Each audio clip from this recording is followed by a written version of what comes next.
Cheers, y'all, and how they do, buckaroos, and all that jazz. And if you can hear any of the music, I don't own any rights to any of the damn songs. Right now, I've got some Leon Bridges playing, man. Better Man from the Coming Home disc. Oh, hey, I'm a dirty bastard. I'm having a dirty bastard.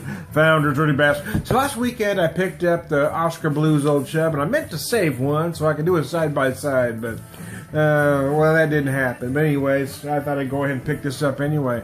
I picked it up, believe it or not, man, only $8.99 a six-pack.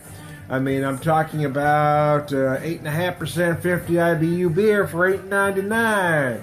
Kiss my ass, baby. Yeah. So many craft beer folks want to brag about how much money they spend.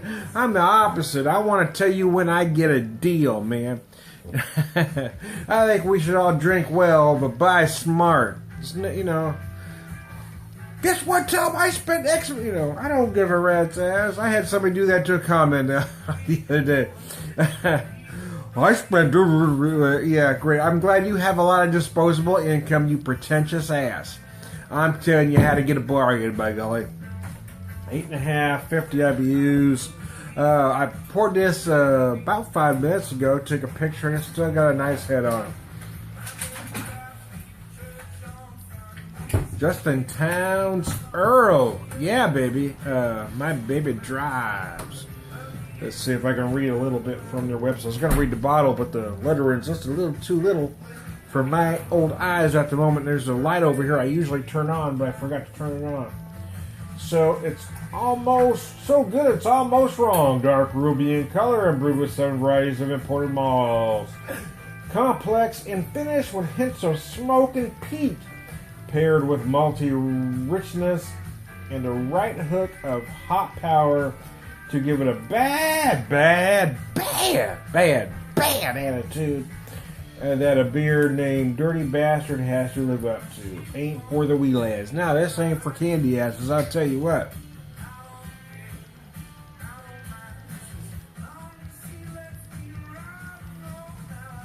It's a beer for men with balls or women that wish they had some. Anyways, I digress. Nice big malt on the nose, the heat of that peat smoke that they talk about.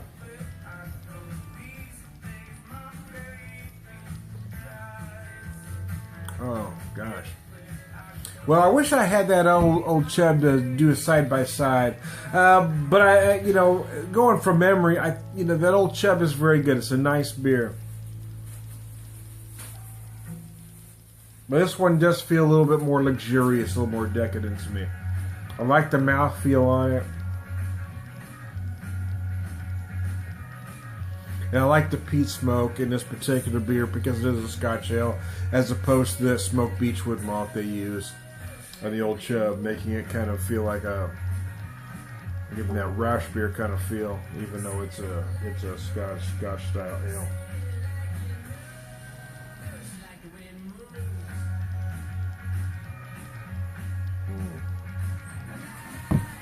Well, biscuits and gravy, that's a fine beer, it is.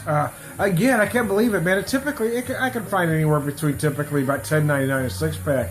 But I found it at a store for $8.99. For that kind of price, it's gone, baby, gone.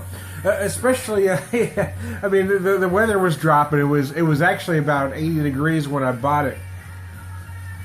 But they were saying it was going to dip about 30 degrees, and it actually dipped more than that. It went from about 80 yesterday to about 45 today. So I knew by when today rolled around, this kind of beer would feel good. And I was correct, sir. Anyways, I digress. Say it by hand mouth from Leon Limelight. I'm channeling my inner DJ. I'm a man out of time, man. I really should have been born about 20 years earlier. I came into my own in the 60s, man. I missed my time.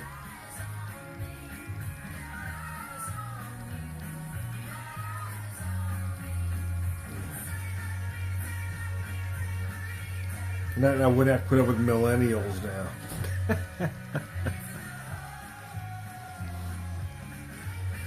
Seems like the greater portion of them were born on third base and thought they hit a triple.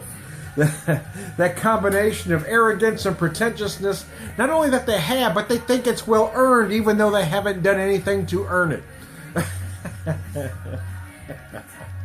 The combination of arrogance and pretentiousness. Yeah, born on third base and they all thought they hit a damn triple. Anyways, I digress. Yeah, so as far as an American craft version of this classic style, yeah, I think this is one of the better ones. I don't know who owns Founders these days. Someone posted it, and I'll be damned if I can remember. They're owned by somebody. Are they still a craft beer? I don't know.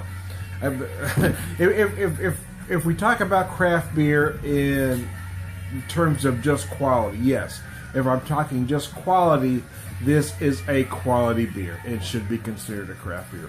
Do I think every brewery that's been bought out still remains a craft beer? No. I mean, I don't think Goose Island products, I don't think any of them should be considered craft beers, including and especially BC PS. I don't think they're anywhere near the quality they once were, and I don't think they should be considered craft beer. But I don't think we should have a blanket, you know. It should be I don't know what the word I'm looking for. I think you just have to take each brewery case by case. Does the beer hold up? If they continue making the beer that they have always made, Founders should be always considered a craft beer. The problem is most craft breweries that get bought out eventually don't become craft beer anymore. Again, Goose Island is the one I like to hold up as an example. Their stuff sucks compared to what it once was. There are some people that don't want to believe it for whatever reason. You know, I had Bourbon County Stout before it was bought out. I've had it after. It is nowhere near the same beer that it once was, because you cannot recreate that masterpiece on a mass scale. So there you go. I am Ton of Beer Whisperer. I'm having a Founder's Dirty Bastard. I've certainly been called a dirty bastard from time to time. I've even been called worse, believe it or not. I am Tom the Beer Whisperer, beer evangelist, prolific beer drinker, purveyor of wisdom, and all-around good guy.